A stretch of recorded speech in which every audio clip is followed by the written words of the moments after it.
assombrados, eu sou a Ana Paula e vou contar um relato para vocês. Fantasma do vizinho.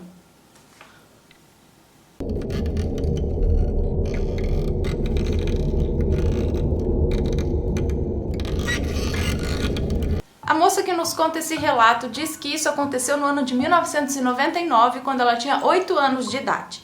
A família dela estava planejando a construção da nova casa e eles haviam comprado um terreno um pouco afastado da cidade, um terreno numa área de chácaras, um pouco afastado de Brasília, perto do lago. Bom, naquela rua existiam apenas 3 casas construídas e o resto era tudo mato, terrenos, lotes, né? Então a família foi olhar o lote e ela foi junto. Tava ela, a mãe, o pai, o irmão mais novo e o avô.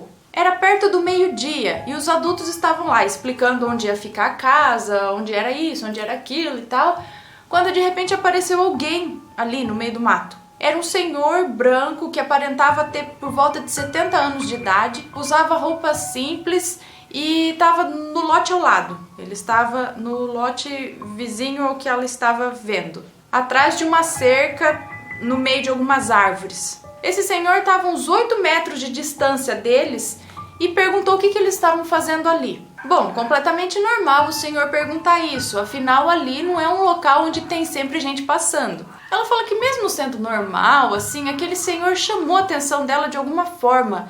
Ela se sentiu muito estranha, assim, sabe? Ela sentiu algo estranho, mas não ficou incomodada. Estranho porque esse homem apareceu do nada, sem fazer barulho nenhum no mato, e ali, entre 2 lotes, onde não tinha casa nenhuma, onde não tinha nada. Bom, então o avô dela explicou para o senhor que eles tinham acabado de comprar aquele lote, eles iriam construir ali. Então o senhor disse que o filho dele, o Eduardo, morava no lote em frente, então eles iam ser vizinhos.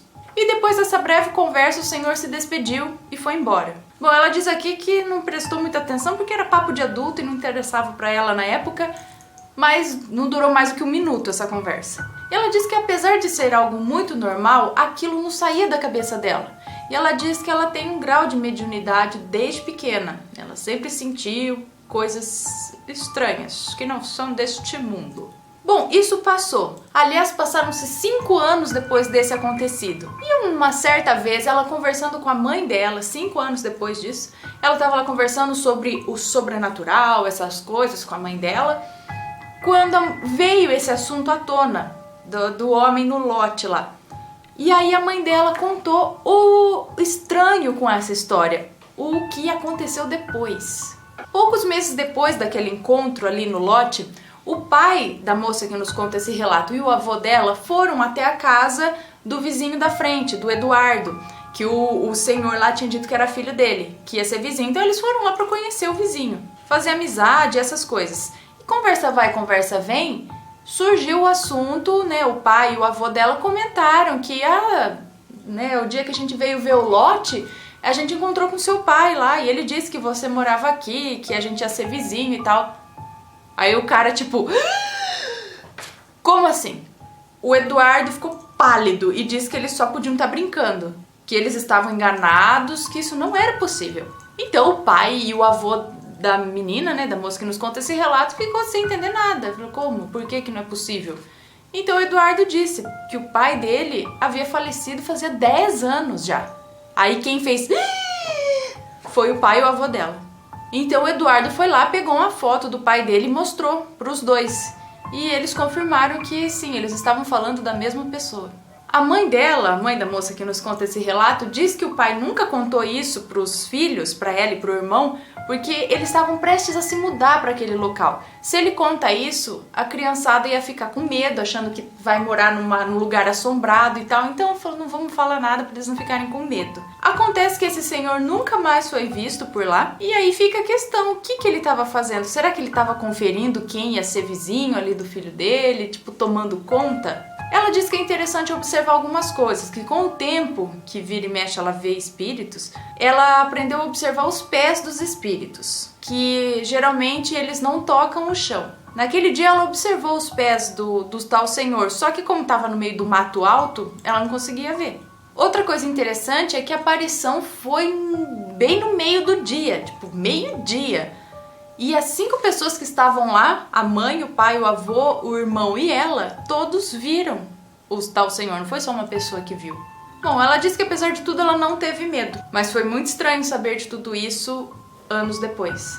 Talvez ela não sentiu medo porque ele não tinha uma vibração assustadora ou de medo, ele não era ali um cara mau, ele simplesmente era o pai do cara lá, era um senhor que sim, pode ser que ele estava ali verificando, já que é um lugar sem muitas casas, sem muito assim, ele às vezes um pai cuidadoso foi querer saber, né, e aí, quem que vai construir aqui, é gente boa, não é, afinal vão ser vizinhos do meu filho, vai saber o que tinha na história desse senhor e do filho dele. Mas que é interessante o espírito aparecer no meio do dia.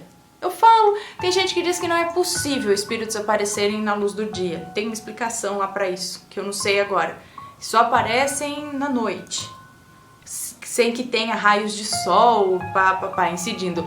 Mas tem muito relato de gente que vê espírito no meio do dia.